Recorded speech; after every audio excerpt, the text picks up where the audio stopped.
Hello BookTube, and thank you for tuning in for the second part of my discussion of the stories in the Best Science Fiction of the Year Volume 2. So we had the first three stories last time. We ended with A Good Home by Karen Loachi, and the next story is Prodigal by GORD SELLAR. Prodigal is set in a kind of near future world where people have developed what they call a sentientization treatment, which is rather a mouthful to pronounce, as you can hear. But basically what it is, you can take your dog to the vet and they can do this kind of treatment, these procedures to make your dog sentient, and they give it a voice so it can communicate with you, really talk to you, and they develop its cognitive capacities up to the level of a child of varying ages, depending on how the treatment, how successful the treatment is. And for some reason, in the world of Prodigal, this proposal doesn't make people go, "Ye gods, how did you get this through an ethics committee?" But people actually think this is a great idea, and they take their dog off to get sentientized in large numbers. There's some hint that people might do this because it's kind of hard to get children, and it gives you a surrogate child, even more so than pets are maybe for some people today. Okay, so the story posits that this is actually something people would want to do, and then kind of runs with it. Kind of pushed my suspension of disbelief a bit, not so much just the sentientization, but the whole kind of developments it sees as coming from that. But okay, it's you kind of have to accept that, okay, this is happening, and let's run with it. It did have some interesting things to say about kind of how microaggressions work, right? With just thoughtless things that you don't say with the intention of hurting someone. Might even say, the idea that you're being polite or just friendly, but actually are very hurtful. And yeah, it recasts that in the light of how people, interact with these sentient dogs who are sentient, who are capable of reasoning at least at the level of, say, a 10-year-old child in some cases, or maybe even more intelligent than that. But they're still treated as dogs. They're not fully accepted as members of the family. So that was a very interesting dynamic to think about, and reflects on how we in society treat minorities maybe in some cases. And that made the story interesting, even if the premise itself is slightly ridiculous. Moving on from Prodigal, we have the next story, which is 10 Days by Nina Allan, which is a classical, but it is a time travel story about a lawyer who is trying to argue that the death penalty is a bad thing, and looking for case studies, and she comes across this case of a woman hanged in Britain in the 30s somewhere. She was tried and convicted of murder and condemned to death, and this lawyer is convinced that she didn't actually do it, and she finds this watch that allows her to go back in time. She decides to go back in time and try and make sure the woman doesn't get convicted.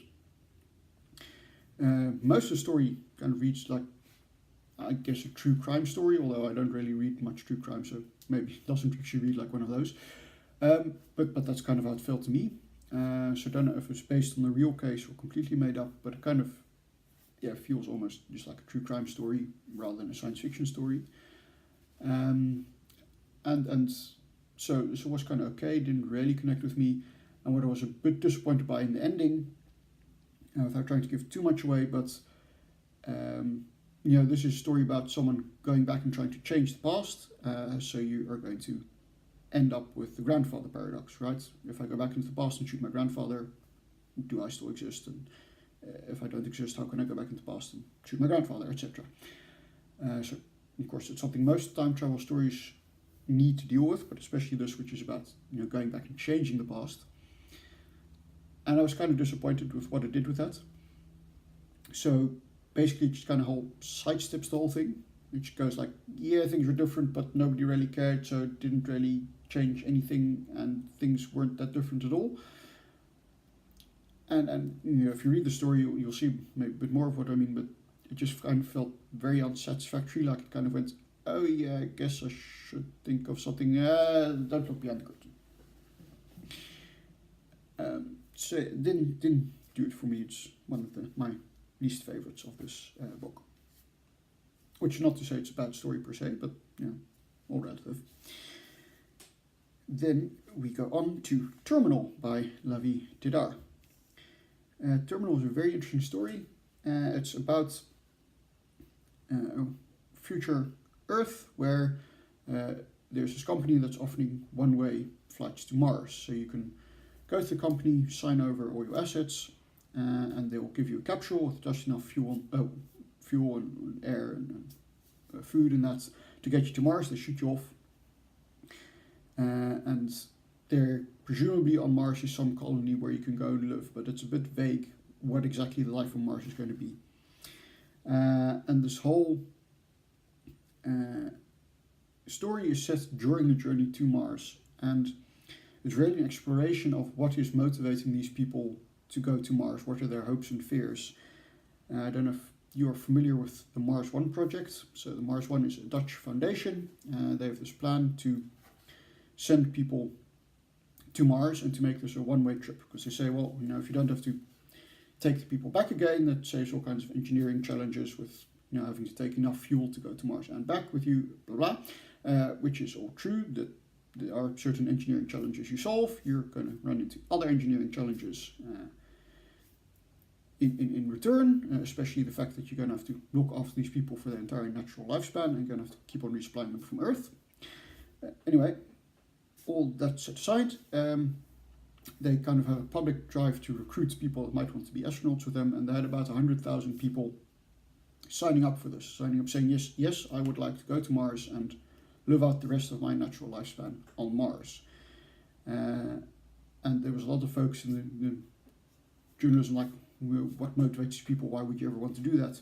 And this story really kind of delves into, you know, why would someone sign up for something like that? Why would someone want to say, yes, I want to go to Mars on a one-way trip and never come back? And that made it a really interesting story, that exploration of it. The next story is Panic City by Madeline Ashby. It's quite a short story. It's about this kind of underground fallout shelter, vault, whatever you want to describe it, mini city, and it's controlled by an AI, and this AI wants to protect its inhabitants and loves its inhabitants as a mother, sees itself as kind of a mother, and then they're kind of someone from outside tries to enter the city, and the story really reminded me, and don't say much more because it would be rather spoilery, the story reminded me of an essay that N.K. Jemisin wrote about something that happens at the end of the 5th season. And the essay is about, you know, love and what people can do out of love that you wouldn't really think is a very loving thing to do, but still because of their worldview and what they think love is, and their love drives them to do certain things. I'm not going to explain that any further because it would spoil this story and the 5th season, but if you've read the 5th season, read this story, and you read the essay, you'll see exactly what I mean, I think. So I'll link the essay down below. Moving on, we get to Lost Gods by Sam J. Miller. It was an interesting story. It's post-apocalyptic, almost fantasy-like because it's so low-tech. And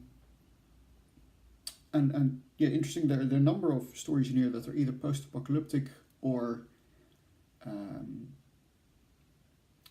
even if they're not necessarily post-apocalyptic, Earth itself is uninhabitable or not a very nice place to live. And where in the past it might have been due to nuclear war, now that is generally due to some kind of environmental apocalypse. In Last Gods, it's not made entirely clear what caused the apocalypse, but